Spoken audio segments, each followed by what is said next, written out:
And a very happy Monday to you at 12:06 in the West. It's the John Phillips Show.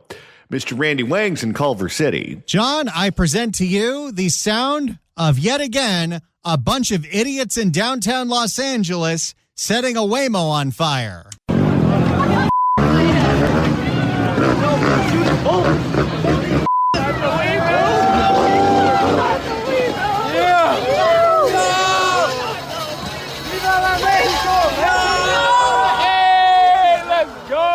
We live with the dumbest people in the world. We really do. And I would like to know how they expect to get from point A to point B if they burn all of the cars that take you there. At some point, the AI that is in the Waymos is going to learn more about human behavior by the jackasses who set these things on fire and smash their windows, and they're going to start plotting their revenge, and we're going to have no one to blame but ourselves. How much do those things cost? Well, the typical, like the Jaguar ones, that's like a $70,000, $80,000 car. Plus the technology, you're looking at minimum $100,000, $120,000. In theory, if you destroy a piece of property worth $100,000, shouldn't you go to jail for a long time? No arrests were made. Of course, because it's Los Angeles, and why would we bother arresting people for that? 800-222-5222 is the telephone number, 1-800-222-5222. You still have a week and a day to vote on Proposition 50. You can vote through the mail. You can vote in person. You can drop it off in a mailbox. You can drop it off at a drop-off center at the city hall, or I think most post offices have them too. They have them spread all throughout town. If you haven't voted, I urge you to do so. I voted no on Proposition 50, which of course would say no to Gavin Newsom's gerrymandered district lines that also tears up the lines that were drawn up by the independent commission.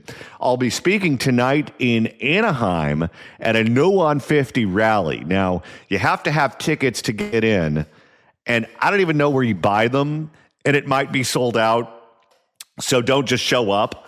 But Google around if you want to go. Maybe there's some tickets that are still available. I'm going to be on stage sometime the 7 o'clock hour. It's at the X Brewery in Anaheim. If you're in the OC and you want to buy a ticket and stop by. Google it. Oh, yeah. Now, speaking of Gavin Newsom, he is making even more edits to his biography. And Randy, when I heard a clip played this weekend of Gavin Newsom speaking about his upbringing on a podcast, it reminded me of the Steve Martin movie, The Jerk, where the movie starts out with Steve Martin looking at the camera and saying that he grew up a poor black child. This is Gavin Newsom on the All the Smoke podcast with Matt Barnes, and I forget who the other guy is. But also, you know, it was also about... By the way, up until the beginning of you talking, I had to edit the swears out of this podcast. Gavin can cuss all he wants, but as a radio station covering Gavin, I got to work overtime to take out all his bad words. Because, you know, all the swearing makes him sound authentic. But also, you know, it was also about paying the bills, man. And it was just like hustling. And so I was out there kind of raising myself, turning on the TV. Started, you know, just getting obsessed, you know, sitting there with the, you know, the Wonder Bread and 5 stacks of, hey, it's like the White Stack 5 story. Come on. Kraft macaroni and cheese. Are you talking about me? Young YG. YG, man. They call him YG for young Gavin. YG, huh? Every day in the backyard, just bouncing the basketball, throwing the ball against the wall until the ball is just like framed, man. And your arms fall yourself. off. That's it, whole thing. So just, and then, you know, then this student that was student is in the back with his head down, all of a sudden started throwing the baseball a little faster than everyone else. And started, you know, make a few free throws because I was sitting there practicing 500 of them every damn night. And in high school, I look up in the stands, my dad's back up there. Okay. This is unreal. What is? I don't understand. What is the controversy with this clip? Because none of it is true. What's not true? Okay, let's start out by talking about Gavin Newsom growing up in this environment where he's a latchkey kid raising himself, dribbling the ball in the backyard to stay out of trouble.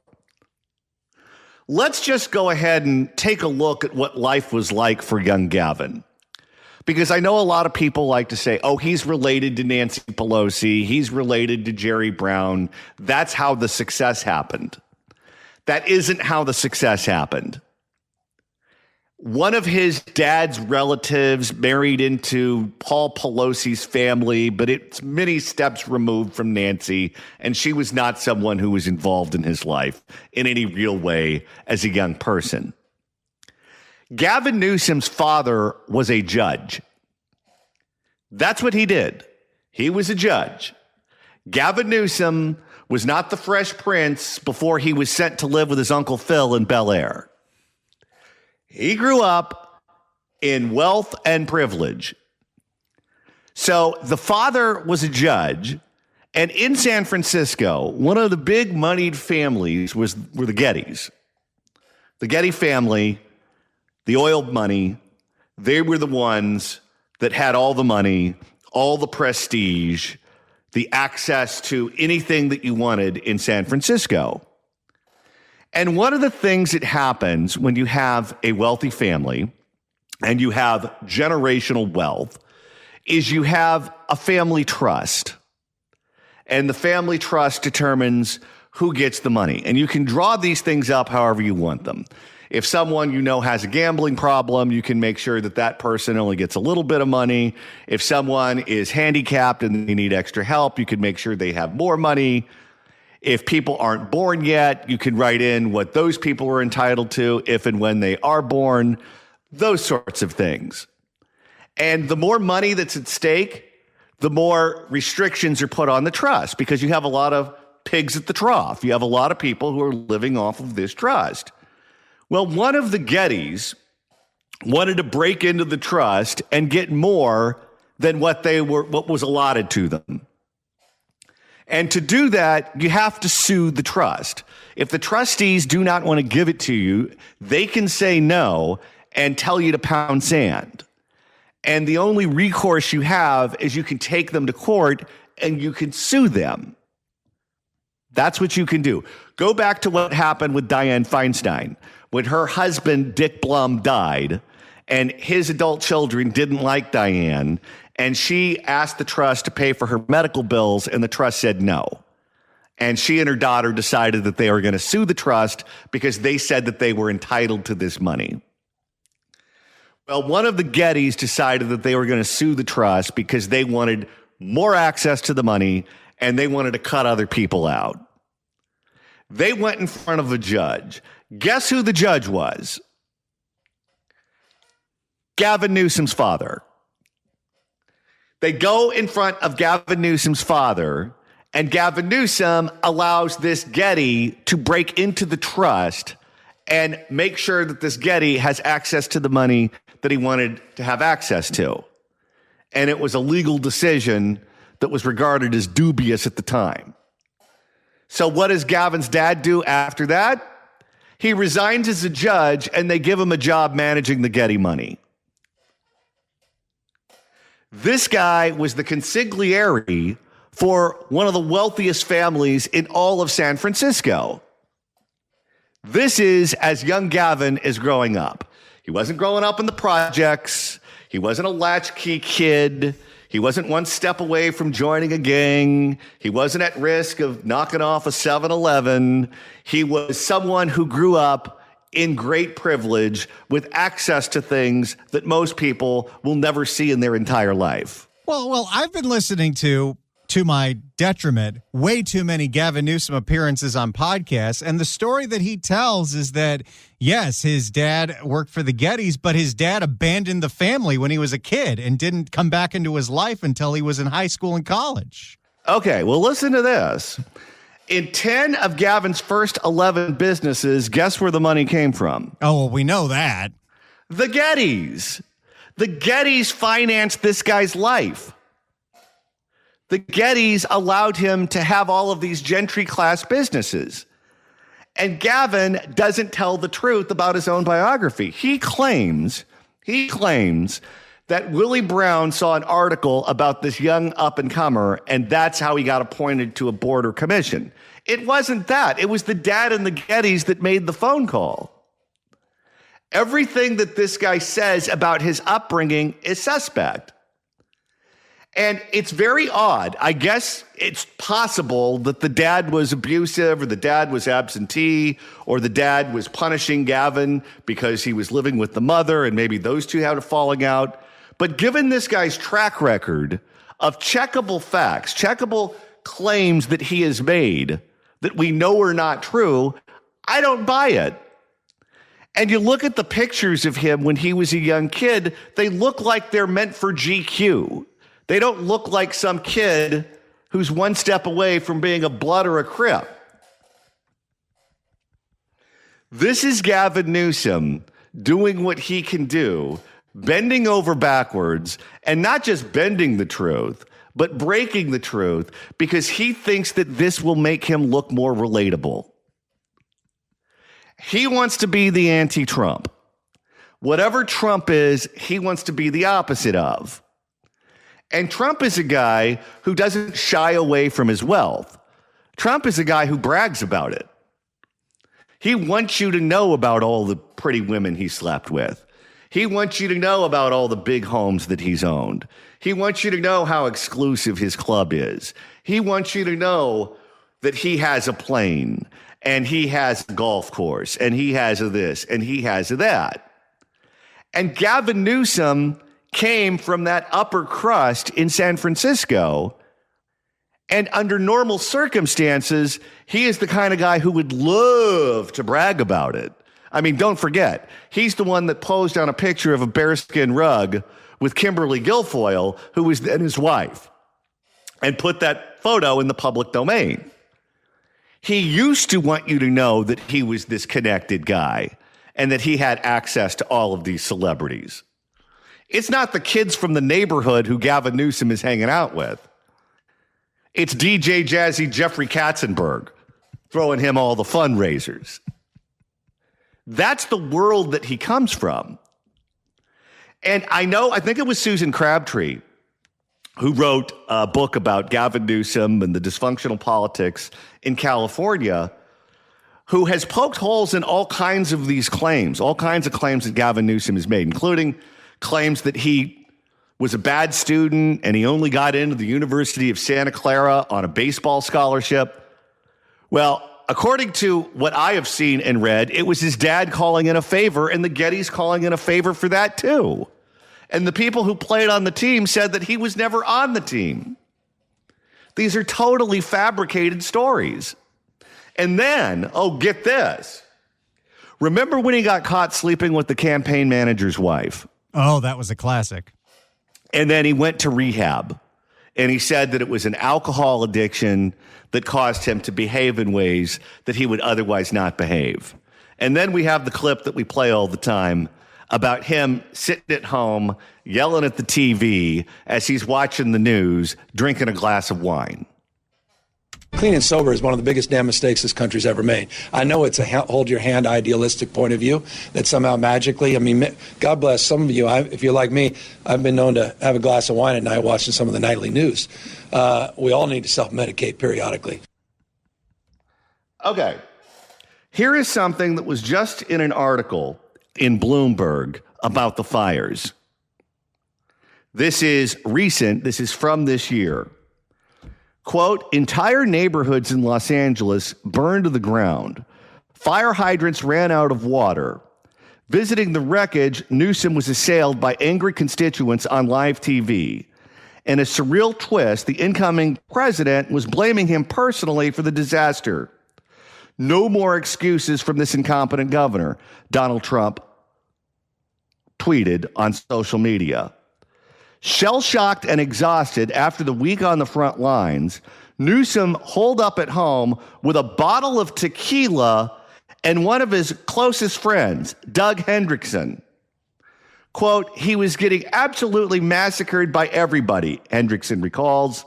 Like it was his fault, the whole thing. He was sort of a train wreck. That's the guy he did the podcast with Marshawn Lynch with. He's the agent, right? Yes. Okay. So if you're someone who's been to rehab, you're not supposed to drink an entire bottle of tequila because people are blaming you for the fires. People who have been to rehab are supposed to stay away from that. Well, I don't think anybody thought Gavin was on the wagon. But that leads to the question, okay, did he get clean and sober and then fall off the wagon? Or is John's theory correct, which is the rehab thing was just made up? Of course it was. Yeah, it was just made up because he didn't want to acknowledge that he's just a person of bad character. You're not supposed to sleep with your campaign manager's wife. It's not just someone who is married to another person. The campaign manager puts their blood, sweat, and tears into your campaign, working day and night to get you elected to something. And while they're killing themselves for you, you're sleeping with the wife? It's a bad look. So after the fires, he drank an entire bottle of tequila, according to his friend speaking to Bloomberg. And again, that's not Newsom saying it. It's the friend who was with him saying it. So he probably wasn't supposed to spill those beans. I'm telling you, if this guy writes a biography, and all politicians do before they run for president, and this weekend he went on CBS News and for the first time acknowledged that he's thinking about running for president, it's going to be a minefield for him. It's going to be like the Kristi Noem book. Because his story is based on so many things that we know are not true. And he is going to try to reinvent himself for whatever it is that he thinks the Democratic primary electorate is looking for. And I guess because South Carolina votes early, and the last time around it was Michigan and Georgia that voted early, he thinks it's going to be a heavily black electorate. He's going to look for ways to make him seem like he had a similar upbringing to them, even though none of it's true. That's what I think we're in store for. Let's go to Dallas in Novato. Dallas, hello. Hi, how are you doing? Good. I just wanted to expand a little bit more on your background talking about Gavin Newsom, his father. The whole thing is such a rat's nest of privilege that it's hard to fathom it. Gavin Newsom's father, William Newsom, yes, he was appointed a Superior Court judge by Jerry Brown, later on appointed an appellate court judge by Jerry Brown. And he was the one that opened up the Getty Trust. J. Paul Getty, when he died, was the richest man in the world.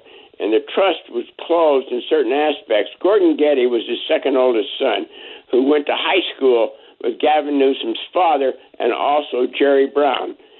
Gavin Newsom was never elected at the beginning of his political career. He was appointed by Willie Brown to the Parks Commission, later on to an unfilled seat on the Board of Supervisors. Both situations, Willie Brown was told by John Burton to appoint Gavin Newsom. Burton was also funded by the Getty family. Gavin Newsom graduated from Redwood High School in Larkspur in Marin County. He went to Santa Clara on a partial baseball scholarship. He never played baseball, as you said earlier. The only way they got him in, because he wasn't academically admissible, was through the partial baseball scholarship. Getty, soon after Gavin Newsom was admitted to Santa Clara, funded a large building there at Santa Clara. Gavin Newsom's father, William Newsom, also was part of the Trans-International Computer Investment Corporation, TCI, corruption, bankruptcy, stock fraud in 1971. He also traveled extensively, this is Newsom's father, in Europe in 69 and 70 with another TCI executive, Otto von Bolshewig, who was a Nazi, an SS Nazi, who also worked with Adolf Eichmann, and he fraudulently became a U.S. citizen. His citizenship was subsequently revoked, and he was worried to death that the Mossad was going to kidnap him and take him back to Israel, so he got protection from the U.S. State Department. I mean, the whole thing with Gordon Getty is such a bunch of BS. It just nauseates me. He just bought a home in Kentville for over $9 million. He bought it from one of the governor of Illinois' relations. The guy is a phony. He's a phony right from the get-go. He's made all these accusations that he grew up, that his mother had to work all these jobs. You mean to tell me in California, his father being a judge and being an attorney for one of the richest families in the world, that his father didn't pay sufficient child support? Come on, that's a bunch of BS. And every one of his little business ventures has been funded by the Gettys. He also, this is interesting too, his father, when he was with Otto von Bolshevik, the Nazi, the SS man, he instructed Getty's father on how to import Argentine wine. Well, we all know there was a large number of expatriate Nazis in Argentina after World War II. One of Gavin Newsom's biggest things was the importing of Argentine wines. I mean, the whole thing is like a rat's nest of undesirable characters. That's my comments on them. Well, thank you for that history that you just elaborated on. And it's one of these things that I just don't understand, where politicians have the impulse, Trump being one of the exceptions. They have the impulse of all wanting you to think that they grew up in a log cabin. And the fact of the matter is some people grow up rich, some people grow up middle class, some people grow up poor. As a child, you have no control over what family you're born into. But to go as an adult and to lie about your upbringing because you think it'll generate chits for you in a future campaign is a minefield. Because the truth, especially in today's day and age with the internet and the ability to check all of these things, is going to come out, and it's going to be embarrassing. And if he writes a book that is fact-checked and he writes a book with many of these fables in it, it could derail his entire campaign. Because guess what? If he runs on the platform of growing up a poor black child, what do you think Kamala Harris is going to do to him in a primary? What do you think Jasmine Crockett is going to do to him in a primary? It's not going to be pretty. But he is used to a one-party state where no one challenges what he claims, so he's been able to get away with it. Well, when you go on the national stage, the scrutiny is on a totally different level. And even though he's the governor of the largest state in the union, he's never been under that kind of spotlight before.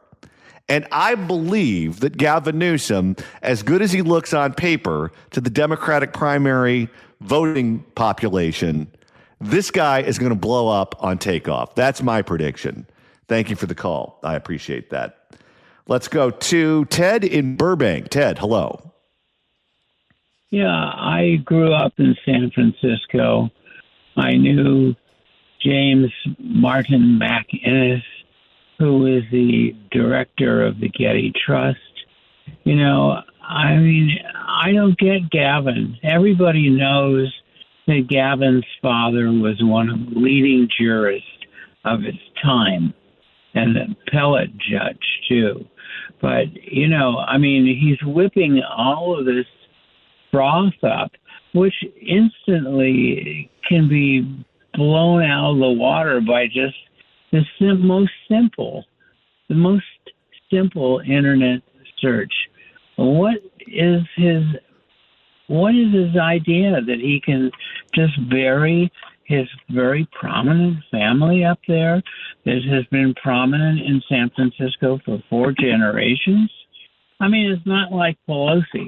Pelosi came to San Francisco broke, dead broke.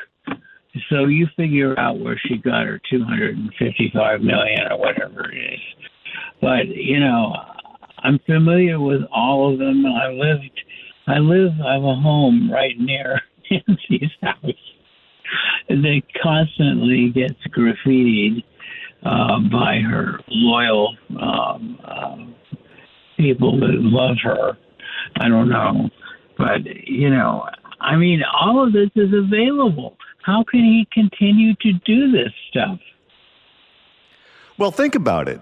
He goes on TV with a straight face and says the bullet train was a success. He goes on TV with a straight face and says crime is in free fall in California. It's Montana where all the violence is. He goes on TV with a straight face and says homelessness is dropping. The number of people living on the streets is going down. And no one in the mainstream media challenges those claims. They just print them.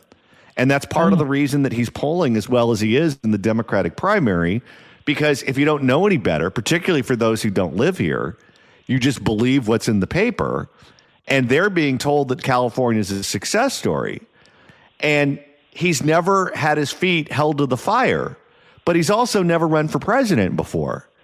And let me tell you, these people that he's going to run against in the Democratic primary, they're going to be better candidates with access to more resources than John Cox or than Brian Dahle or than all the people that he ran against for governor of California.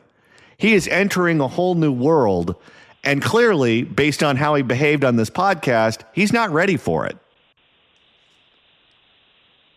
True. All right. Thank you for the call, sir. Let's go to Paul in Van Nuys. Paul, hello. Oh, thank you very much. Learned a lot from your audience there. That's very nice. People forget also he wants to be one of those great. He's watched too many of those sports and celebrity inspirational stories of how you come back from adversity. This is what he wants. That he's don't. Who are you going to believe, him or what you see? They were forgetting that didn't he take on the governor of Florida, Ron DeSantis, and his wife had to stop that debate because he was getting his butt kicked so bad? That wasn't too long ago. So, he's this man is, to me, he's the world's longest living heart donor. Anyway, thank you very much. Thank you for the call, sir. I appreciate it. 800-222-5222 if you'd like to weigh in, 1-800-222-5222. Let's go to Paul in San Francisco. Paul, hello. Well, by the way, Mr. Newsom should get some speech lessons. He talks like he's on a respirator. Anyway, I know a woman who used to be Gavin Newsom's live-in nanny, and poorer people don't usually have live-in nannies. This guy is completely a complete fraud. All right. Thank you for the call, sir. 800-222-5222, 1-800-222-5222. 800-222-5222 is the telephone number, 1-800-222-5222. If you want to weigh in on Gavin Newsom's new claim of being a latchkey kid who had to, quote, hustle as a teenager, give us a call at 800-222-5222, 1-800-222-5222. If you'd like to email the show, you can do so at johnnydon'tlikeshow@gmail.com. That's johnnydon'tlikeshow@gmail.com. And Randy, you're monitoring the mailbag. Douglas writes in at johnnydon'tlikeshow@gmail.com. Gavin Newsom is a dictator at the very core of his heart and actions. He always and will be a complete disaster. But as my female cousin says from 2 states away, your governor is so good looking. I said back to her nicely that his looks is the reason he gets voted in all the time. Frightening, extremely frightening. 800-222-5222 is the telephone number. Let's go to Dale. Dale, hello. Hello. I was so poor I had to eat Rouse bread. I couldn't even get Wonder Bread. And you know those biscuits in the refrigerator, those round containers? I had to take those out and squish them together and put some cheese and some ketchup on it to make a mini pizza. He don't know what poor is. Do you think anyone out there is believing him? Anyone? No, I grew up in a poor neighborhood. We had crime going on every day. I didn't always live in Bixby Knolls. I know all about crime. It's about time everybody learned what it was like to grow up in a poor neighborhood that I had to grow up in. You know, it's funny because there are successful politicians who legit grew up in poverty. Bill Clinton grew up in poverty. He had a single mother raising him. He grew up in the boondocks of Arkansas, and he was a self-made man. Willie Brown grew up in a segregated town in Texas, Mineola, Texas, and was put on the train by his parents to go live with his uncles in San Francisco. And so he had to grow up in his teenage years without being around his parents. That guy is a self-made man. But not every politician is a self-made man. And that's okay. It's okay to grow up middle class. It's okay to grow up privileged. To go out and to lie about it because you think it's a better story is something that's going to catch up to you. Maybe in years past, you could live these Walter Mitty fantasies and there was no way that anyone could verify your claims. But it's not like that anymore. There is an episode of the Andy Griffith Show, and I've referenced this before on the show, but it's such a great episode. If you haven't seen it, I don't know which streaming service the Andy Griffith Show is on, but check it out. And it was a weird episode where some guy showed up to Mayberry and he knew everyone in town. He knew the backstory. He knew if someone was ill. He knew if someone had just competed in an athletic event and won. He knew if someone just opened up a business. He knew if someone just retired. He knew if someone who just graduated. He knew everything. And no one knew who he was. But they were too embarrassed to acknowledge that they didn't know who the person was because they thought that they just didn't remember. So no one in town talked to anyone else in town and said, hey, who is this guy? I don't know who they are, but they know everything about me. And the episode goes on and it gets weirder and weirder and weirder. And then when the first two people start talking to each other and they acknowledge that they don't know who the person is, it spreads like wildfire around town. And suddenly everyone in town knows that something's up. And so at the end, they realize that there's something seriously wrong with this guy and somebody confronts him. And they confront him at the end, and the answer is that he was a rich kid who grew up in privilege in New York City, and he always thought it would be great to grow up in a small town. So he subscribed to the Mayberry Gazette and had that sent to his apartment in New York City, and he read it every single day. And if you read a small town paper every single day, you know everything that's going on in that town. And he just adopted that town as his hometown and showed up pretending like he was from there too and knew everyone. Well, Gavin Newsom is trying to do something like that, where he grew up in wealth and privilege, but for whatever reason, he wants to invent some kind of alternate scenario that didn't happen. And the moment people start talking to one another, guess what? It's over. Let's go to Steve in Tiburon. Steve, hello. Yeah, John, thank you very much to you and Randy for your extraordinarily important show and your hard work in producing it. But I just have a small piece of information about the Gavin history.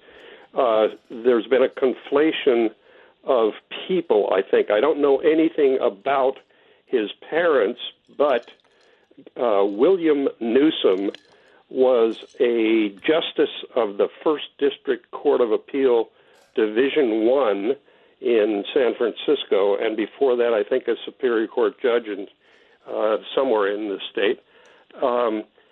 And he had some form of close association with the Getty estate, and I think he eventually left his judicial position to be full-time manager or trustee of the Getty estate. And there's no doubt that he and the estate have been a very substantial benefactor of Gavin and his wineries and restaurants and so forth. But William Newsom was not Gavin's father unless there were two William Newsoms. That's it. Well, the father definitely worked for the Gettys and was a judge. So maybe there was a cousin or someone else in the family who had a similar career path. But we do know that the father was a judge, and the father did work for the Gettys. But thank you for the call. I appreciate that, sir. Let's go to Allie in Torrance. Allie, hello. Hi, how are you? Good. Can you hear me? I can. What do you have to say? Okay. Gavin Newsom is a huge fraud. everything he says and does, you can just do or think the exact opposite of anything he says. He has been in line with the Gettys since he was a young kid. I read an article from my father. He's 93. And that article outlined everything from the Times very clearly, that he is a silver spooner. He hung out with Getty's kids. He went on trips with them. If you dig a little deeper, you'll find how deep he's in with the family. They helped him get his leg up in politics. They funded his businesses. He is such a fraud. He is an absolute silver spooner who has done nothing but use California, and now he wants to try to be president after he's trashed California. It's just the shame of all shame. Shame on him. All right. I'm so happy that you all are doing this report, because it just solidifies that you will find out the truth, and that's great. Okay, thank you for the call. I appreciate it, and I appreciate the kind words. Let's go to Bobby in Burbank. Bobby, you have about 30 seconds. Go. Hey, how come nobody calls out Gavin Newsom for being a racist? Because if you wear blackface, you're a racist. If you pretend to be black, you're a racist. The poor black Gavin. Oh, I'm sorry. All right, thank you for the call, sir. I appreciate it.